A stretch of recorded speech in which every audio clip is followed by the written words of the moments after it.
ఒంగోలు నగరంలోని bypass flyover వద్ద Vivekananda charitable trust chairman Venkateswara Reddy 44వ డివిజన్ కార్పొరేటర్ గోపాల్ రెడ్డి ఆధ్వర్యంలో మాజీ మంత్రి యువ నాయకులు బాలినేని ప్రణీత్ రెడ్డి పుట్టినరోజు వేడుకలు ఘనంగా నిర్వహించారు.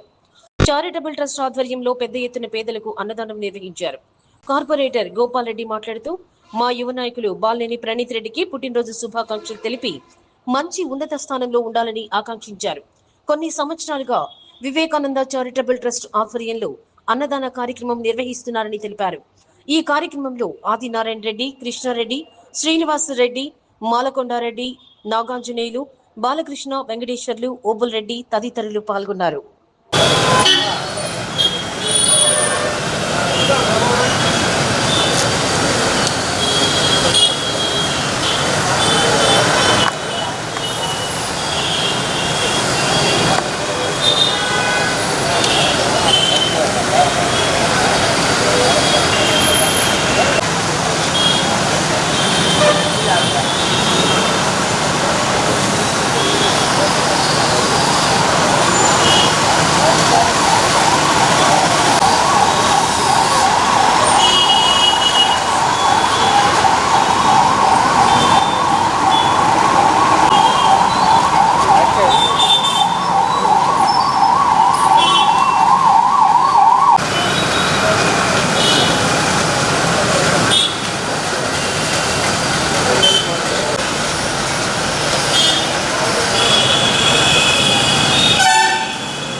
ఈరోజు ఈ బ్రిడ్జి కింద భోజనాలు ఏర్పాటు చేయడానికి గల ముఖ్య ఉద్దేశము, ఈరోజు మన మాజీ మంత్రివర్యులు బాలినేని శ్రీనివాసరెడ్డి గారి తనయుడైన ప్రణీత్ రెడ్డి గారి పుట్టినరోజు సందర్భంగా వివేకానంద చారిటబుల్ ట్రస్ట్ ఆధ్వర్యంలో ఈరోజు పేదలకు అన్నదాన కార్యక్రమం చేయటం జరిగింది.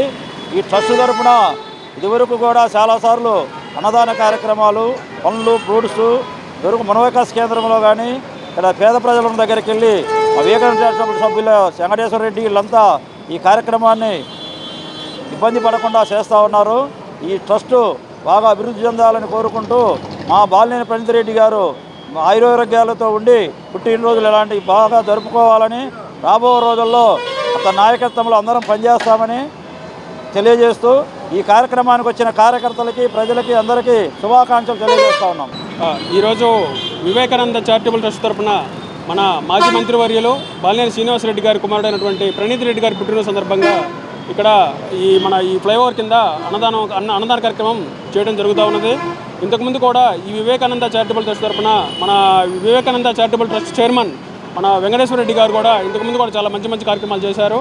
ఇదే విధంగా వెంకటేశ్వర రెడ్డి గారు ఇంకా దినదినాభివృద్ధి చెందుతూ మంచి కార్యక్రమాలు పేదలకు కావాల్సినటువంటి అన్నదానం కానీ, లేకపోతే వాళ్ళకి ఏదైనా కావాల్సినటువంటి అవసరాలు కానీ తీర్చే విధంగా ఇంకా బాగా అభివృద్ధి చెందాలని కోరుకుంటూ బాలినేని ప్రణీత్ రెడ్డి గారు నిండు నూరేళ్ళు ఆయురారోగ్యాలతోటి అష్టారోగ్యాలతోటి సుభిక్షంగా ఉండాలని కోరుకుంటూ సెలవు తీసుకుంటున్నాం.